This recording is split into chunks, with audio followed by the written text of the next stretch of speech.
Right here, that's the wreck right there. That's the stern. It's huge. That is really huge. It's massive. It is a big ship. Bodies were torn apart, lifeboats were dragged into spinning propellers, and nurses chose death over safety. This was the fate of Britannic, Titanic's forgotten sister, when she sank in less than an hour in 1916. For decades, her story remained in the dark. Now, more than a century later, divers have returned. They have lifted chilling artifacts from the wreck, and the footage is not just haunting. It forces the world to confront horrors that were meant to stay buried forever. Britannic, Titanic's forgotten sister. Most people know the name Titanic, but very few remember that Titanic had a younger and much larger sister called Britannic. Britannic was part of a group of 3 ships built by the White Star Line that were called the Olympic-class liners. The first was Olympic, the second was Titanic, and the third and final ship was Britannic. She was launched in 1914, only 2 years after the Titanic sank. At the time, Britannic was the largest ship in the world, measuring 882 feet in length and built with every new safety feature her designers could imagine.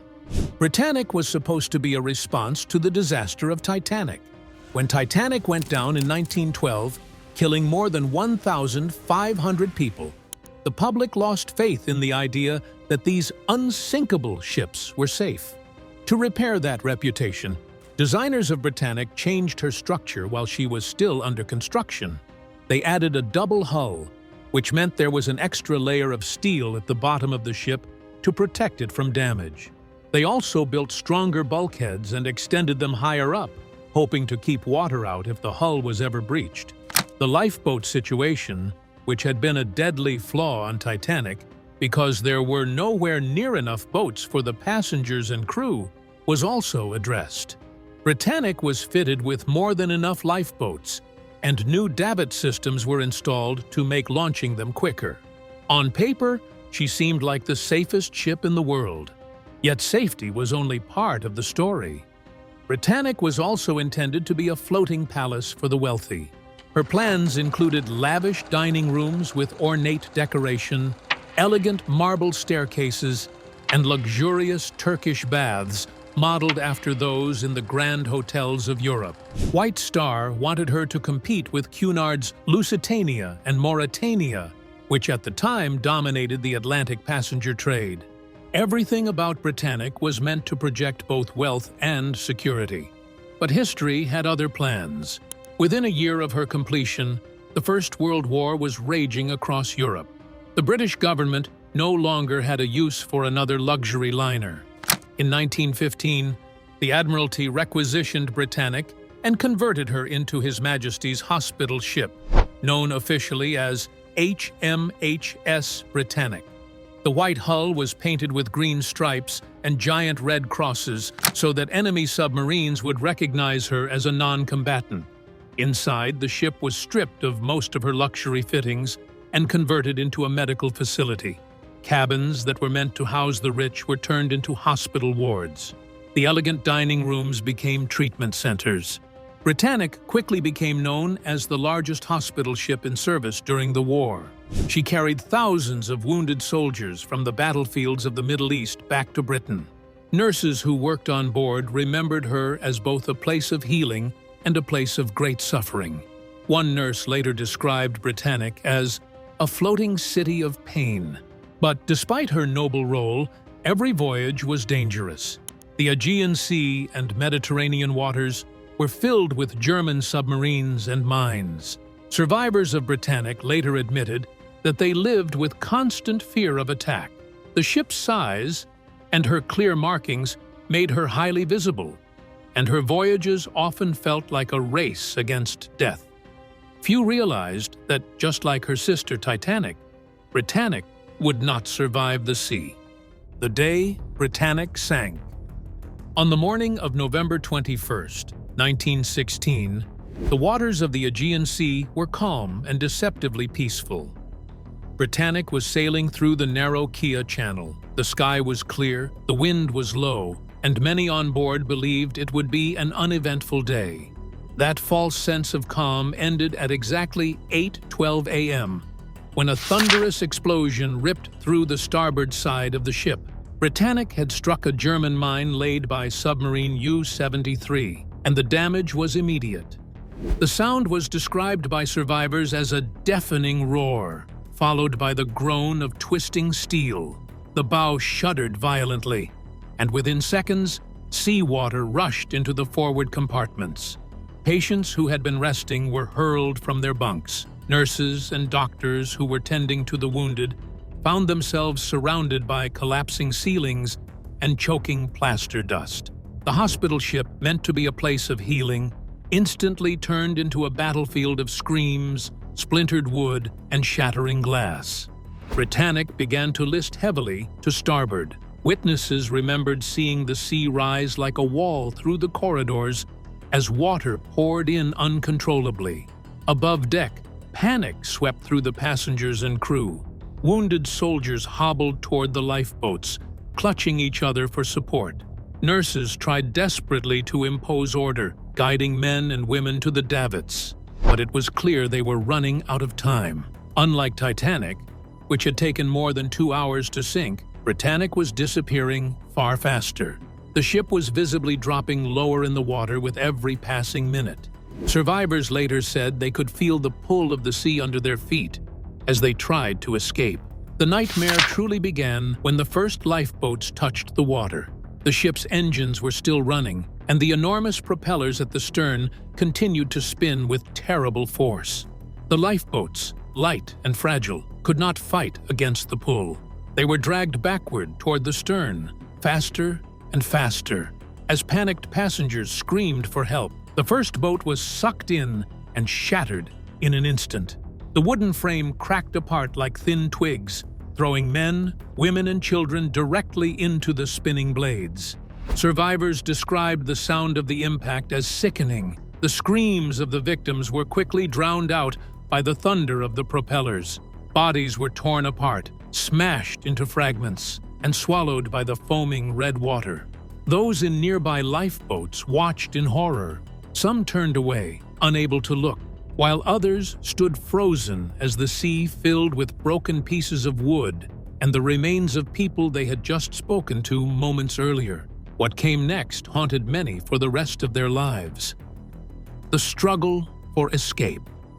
The explosion had ripped the bow apart, but the greater horror unfolded in the scramble to escape. Within minutes of the blast, the lower wards and cabins filled with smoke, dust, and seawater.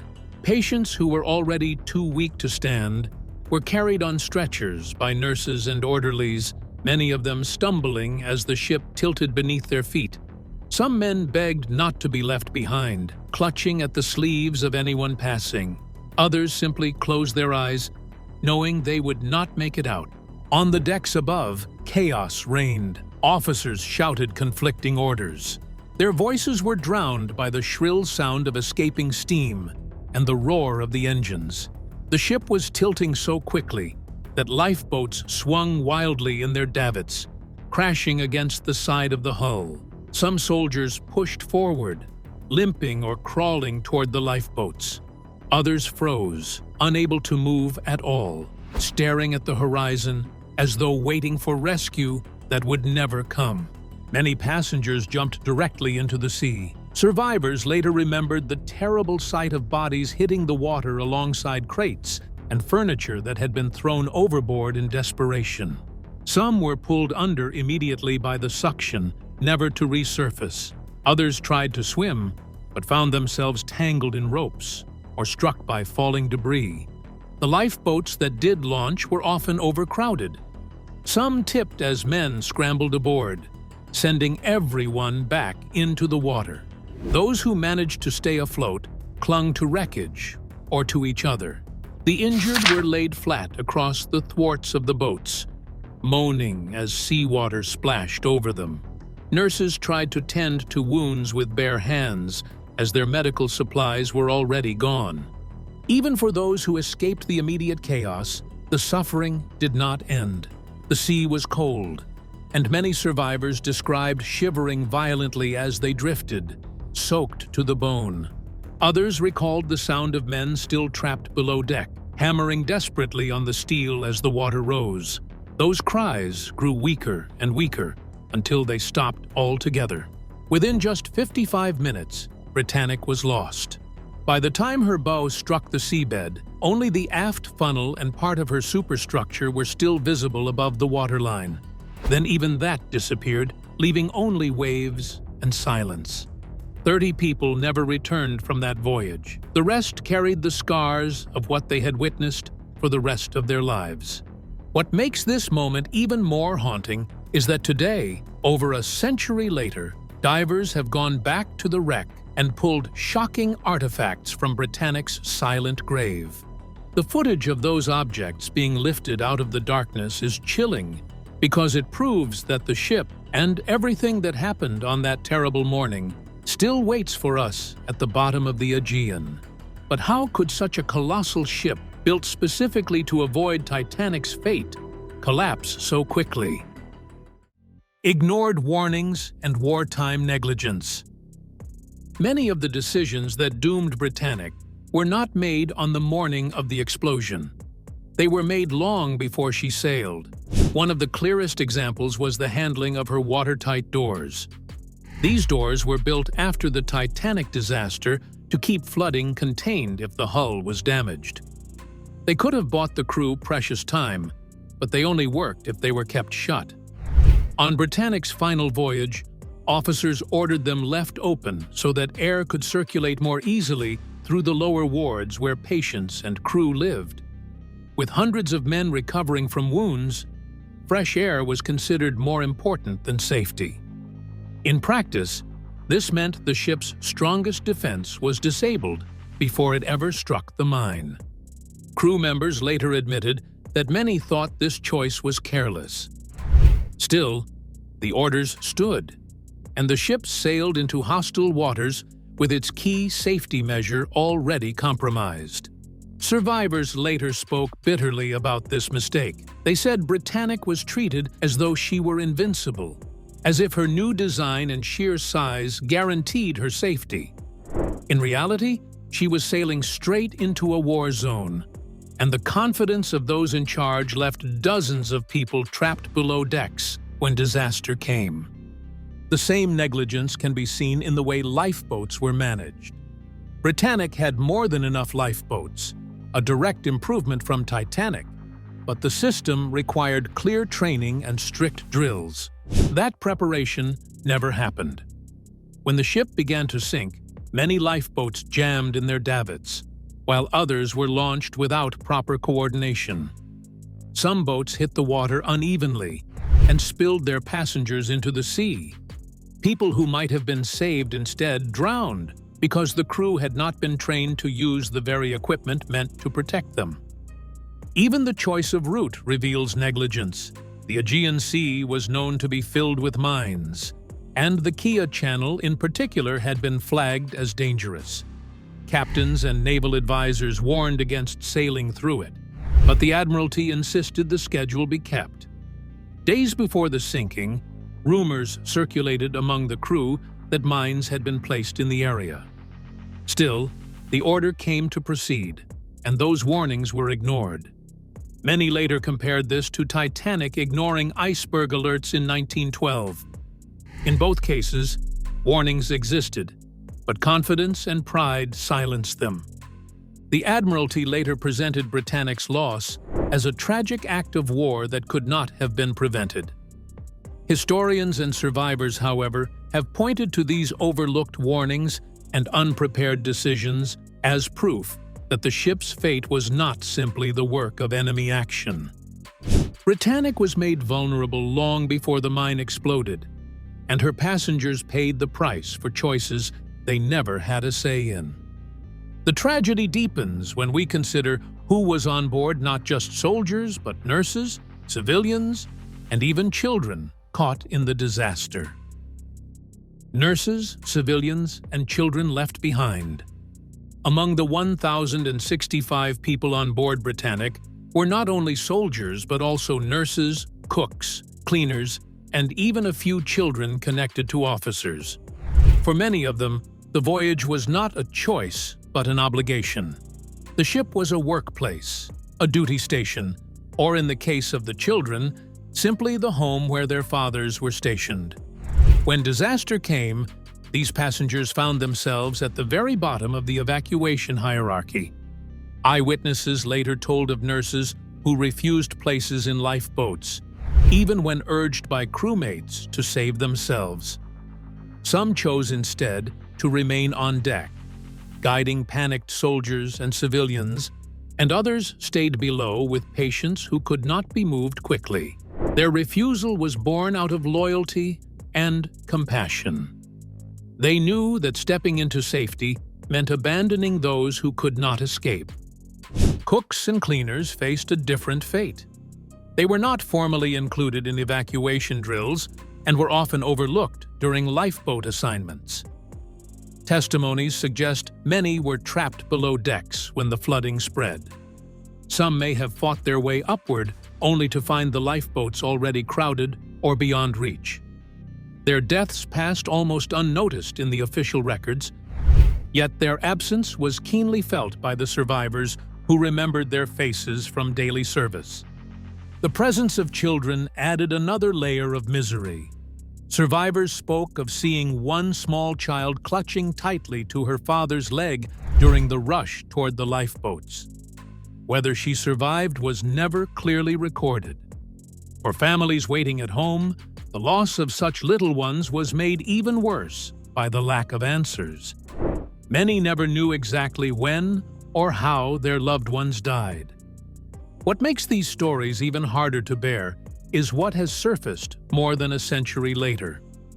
The artifacts that would later be pulled from Britannic's wreckage are not just rusted objects from the sea. Each one hints at human misery that has not yet been fully told.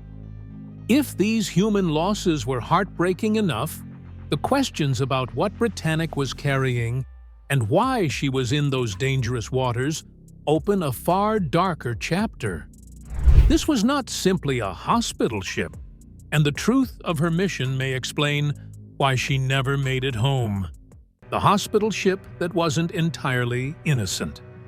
Hospital ships in the First World War were supposed to be untouchable. The Hague Convention of 1907 had made it clear. Vessels marked with red crosses, painted white, and declared as non-combatants were to be protected. They were required to sail on approved routes, submit to inspection by neutral powers, and carry only the sick, the wounded, and medical supplies. In theory, these rules gave hospital ships the same immunity as ambulances on land. In practice, suspicions grew quickly that the rules were not being followed.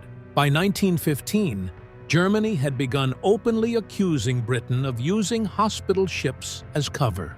German commanders argued that while these vessels carried some wounded men, they were also being used to ferry healthy soldiers back to the front and possibly even war materials. They sent formal diplomatic notes warning that if these abuses continued, hospital ships would be treated as fair targets. Britain denied the charges, but the suspicions did not go away. When Britannic was converted into a hospital ship, she sailed under these accusations like a shadow. There were several reasons why Britannic in particular drew attention. First was her enormous size. At 882 feet, she could carry more than 3,000 people. Yet, as a hospital ship, she rarely carried more than 1,000 patients and crew combined. To the Germans, this looked suspicious. Why would Britain devote the largest liner in the world to carry so few people? Unless she was also being used for something more than medicine. The empty spaces on her decks and in her holds invited questions that the Admiralty never answered. Second, the routes she sailed raised eyebrows. On her final voyage, Britannic was sent through the Kia Channel, a narrow strait known to be seeded with German mines. She had no escort at the time. Sending such a valuable ship into hostile waters without protection looked reckless.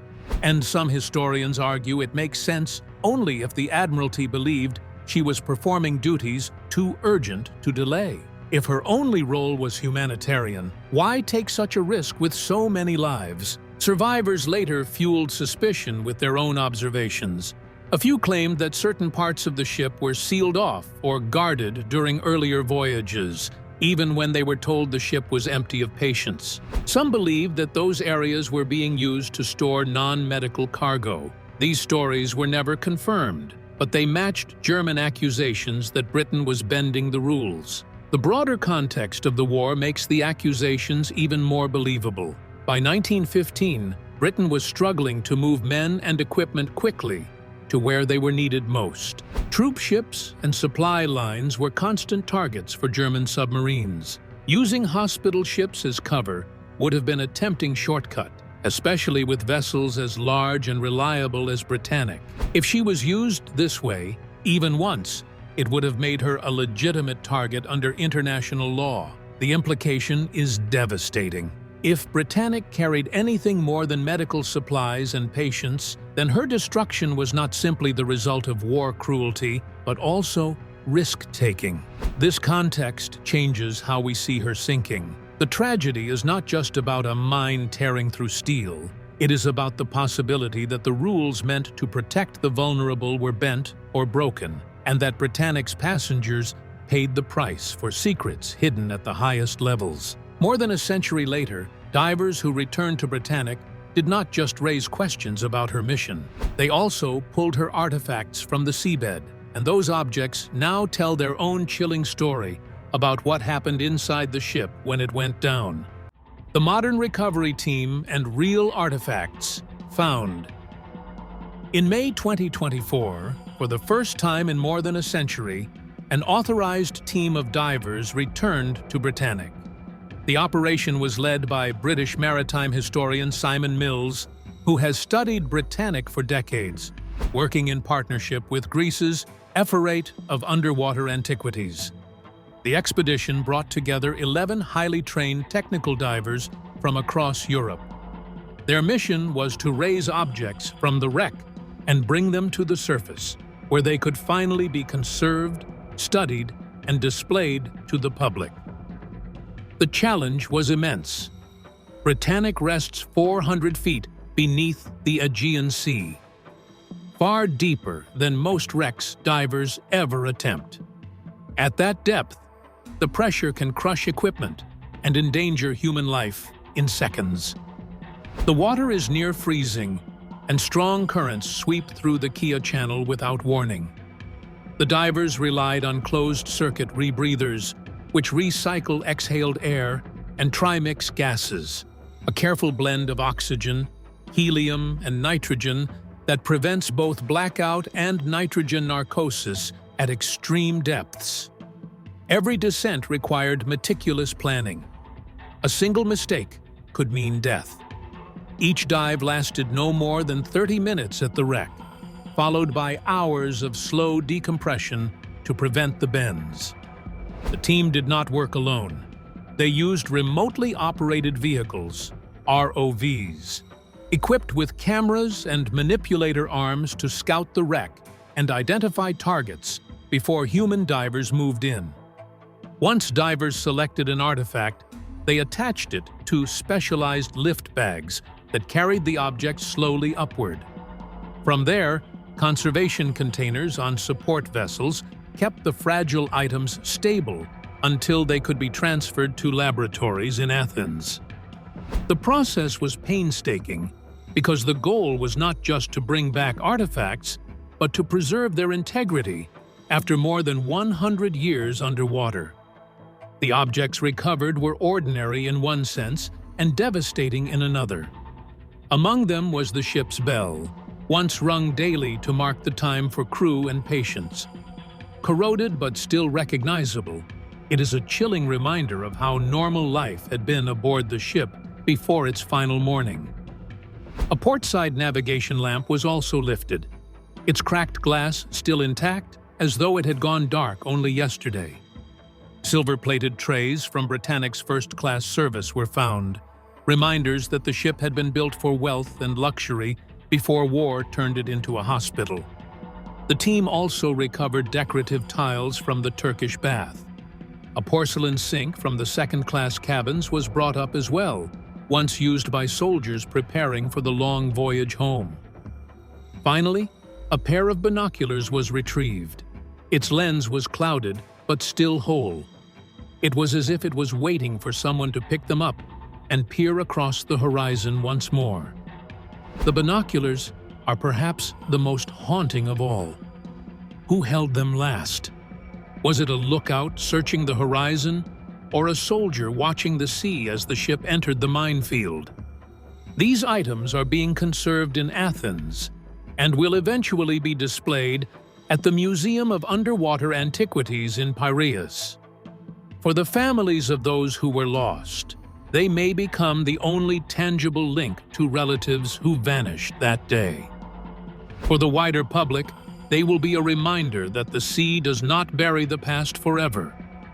Yet even as these official recoveries were celebrated, divers whispered about something they had found but not reported openly. What they saw there, if true, is too devastating to ignore. The locked medical ward.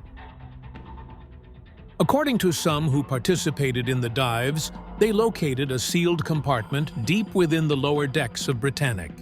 This area, buried under collapsed beams and twisted steel, appeared to be a medical ward that had never been breached since the day the ship went down.